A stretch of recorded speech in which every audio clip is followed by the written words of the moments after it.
Bonjour à tous et à toutes, bienvenue sur Zoe Can Spoke. Les amis, j'ai l'immense plaisir de vous retrouver en ce jour en vue de faire le débriefing de la rencontre ayant opposé le Paris Saint-Germain à l'AC Milan. Comme vous le savez déjà tous, c'est un match qui contemple la troisième journée de Ligue des Champions. C'est un match piège pour le Paris Saint-Germain.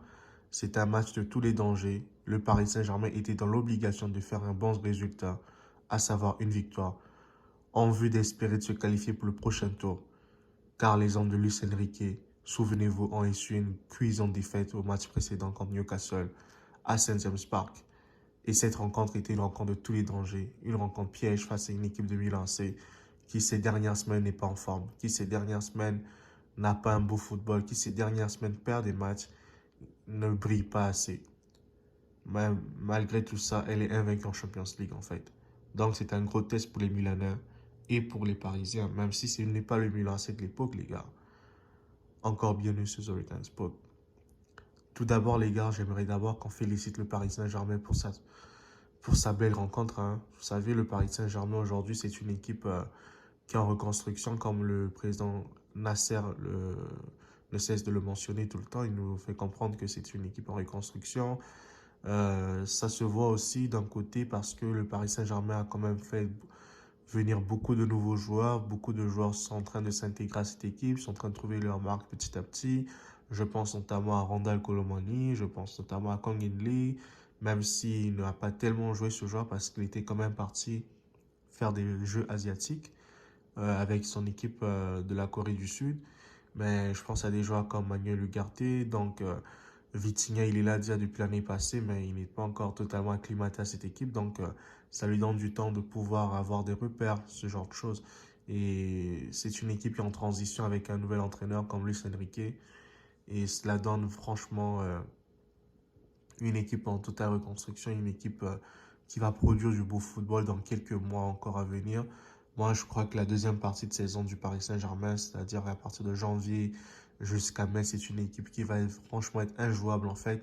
Et quand on voit certains matchs qu'ils livrent aujourd'hui, notamment celui face au Milan AC ce soir, on peut déjà voir déjà les prémices d'une très très belle rencontre, d'une belle saison à venir pour le Paris Saint-Germain. Tout compte fait, les gars, franchement, Warren Zahir Emery, pour moi, c'est le MVP, l'homme du match. Il a franchement tout fait dans cette rencontre. Il a été brillant. Franchement, ce jeune joueur de 17 ans, comme on ne cesse de le mentionner, c'est un joueur franchement talentueux et c'est un joueur vraiment, vraiment à surveiller pour le Paris Saint-Germain. C'est une pépite parisienne et il fera partie des meilleurs joueurs parisiens à l'avenir. En fait, en tout cas, quand je vois son ascension fulgurante, il rappelle un peu Kylian Mbappé, mais un poste différent parce que Mbappé a commencé, je crois, à 17 ans, à briller comme ça à 17 ans à Monaco.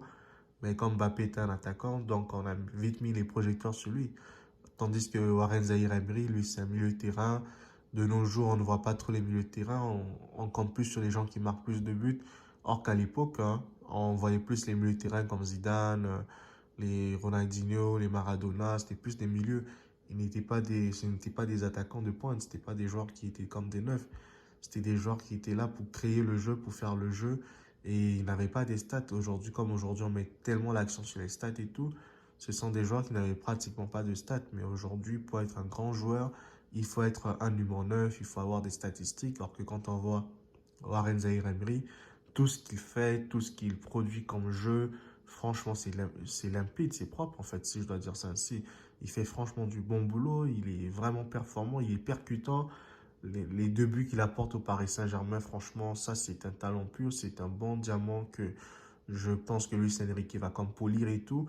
Et il va faire de lui un très très bon joueur parce que je vous ai déjà dit, hein, pour moi, Luis Enrique, c'est la même trempe de Pep Guardiola, mais en moins bien parce que Guardiola, c'est high level, quoi. Parce que Luis Enrique se rapproche de Guardiola, mais pas totalement au même niveau. Donc, c'est un peu ça. Et franchement, il saura faire de quoi de Warren Zaïre Emery. Sinon, la performance parisienne ce soir a été franchement topissime parce qu'ils ont été au niveau, même s'ils ont quand même eu quelques temps faibles, mais la force de ce Paris Saint-Germain cette année, c'est que pendant les temps faibles, il n'encaisse pas de but.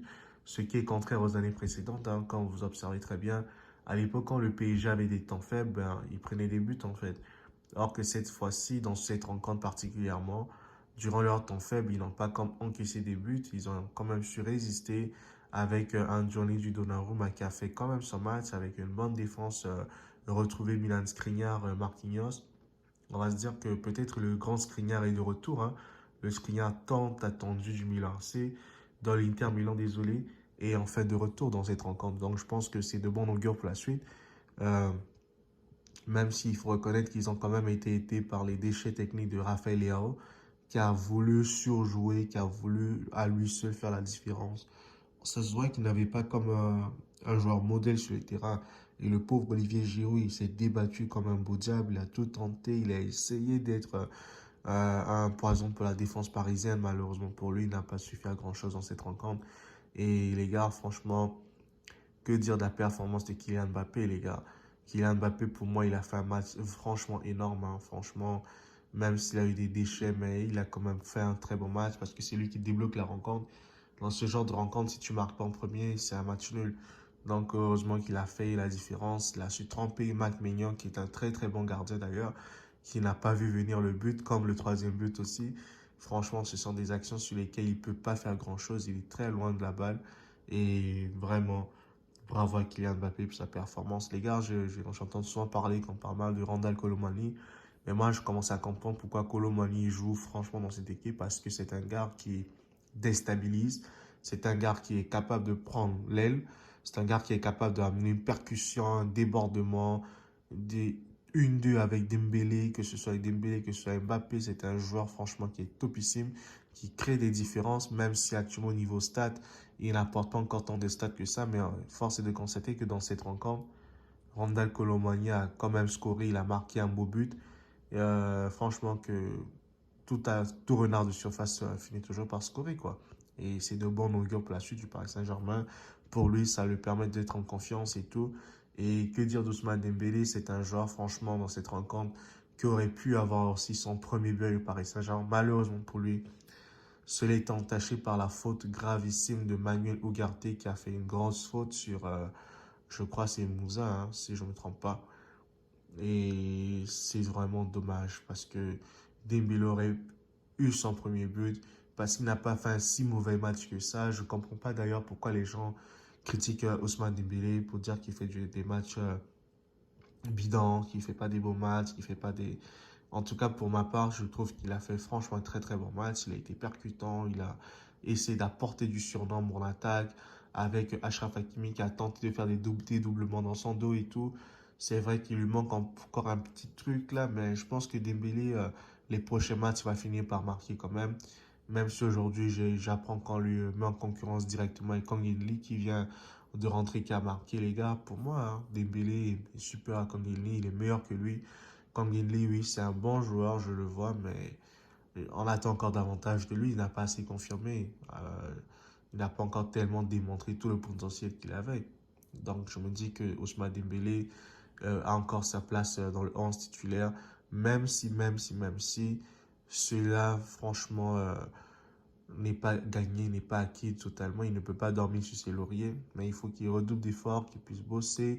Même si on sait que Ousmane Dembélé n'a jamais été un grand finisseur, mais au moins cette fois-ci, il a comme cette responsabilité de pouvoir être au top, de pouvoir marquer des buts et de pouvoir faire des différences. Donc c'est un peu ce que je peux voir pour l'instant pour Dembélé. Et que dire de cette équipe du Milan AC, franchement, qui était dans de très bonnes dispositions, mais on savait déjà qu'il était handicapé par certaines absences comme Loftus-Cheek et puis quelques-uns qui n'étaient pas présents. Et on sait que c'est une équipe du Milan. C'est loin d'être l'équipe du Milan des années 2008 qui était vieillissante, hein. C'est une équipe qui a été rajeunie. C'est une équipe aujourd'hui qui a un fort potentiel. Malheureusement pour elle, à l'image de Théo Hernandez qui fait toujours des miracles avec son Milan C. Malheureusement, aujourd'hui, Théo Hernandez n'a pas su exister, que ce soit face à Dembélé, que ce soit face à Kang In Lee. Il n'a pas pu apporter grand-chose. Il a été limité défensivement.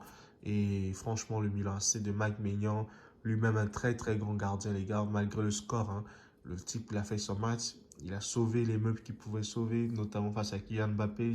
C'est deux autres face à face avec Mbappé. Il a su préserver ses cages inviolées de Mbappé une nouvelle fois. Malheureusement pour lui, cela n'a pas suffi. Cela n'a pas permis de pouvoir obtenir un bon résultat. Il aurait pu à lui seul faire gagner le Milan AC aujourd'hui ou bien faire match nul au Milan AC. Mais ça n'a pas tenu parce qu'il fallait souiller la performance parisienne. Les attaquants du PSG en face ce soir étaient dans un grand jour. Et j'espère que ça va continuer pour le Paris Saint-Germain, les gars. Franchement, le PSG a du potentiel de faire de grandes choses en Ligue des Champions cette année, à condition qu'elle sache gérer ses temps faibles et puis ses mauvais moments, en fait. Et cela ne pourra qu'être bénéfique pour l'ensemble du Paris Saint-Germain, de ses supporters, de tous ceux qui aiment ce club, en fait. Donc, c'est pour moi un peu ça que j'avais à dire par rapport à cette rencontre. Euh, J'espère ne pas avoir oublié des choses, mais s'il y a des choses que j'ai oubliées, que j'ai omis de dire, les gars, écrivez-les dans les commentaires, faites-les dans les commentaires afin que nous puissions en débattre plus profondément et puissions voir ce que nous avons apporté. Quant à moi, les amis, je vous dis franchement un grand merci du fond du cœur pour le soutien apporté à The Rick and Spoke. Continuez de vous abonner massivement, de partager autour de vous, de liker, de commenter afin que nous puissions augmenter, les gars, le nombre d'abonnés et du nombre de visibilité. Je vous dis à très bientôt pour une prochaine vidéo. See you guys. Ciao.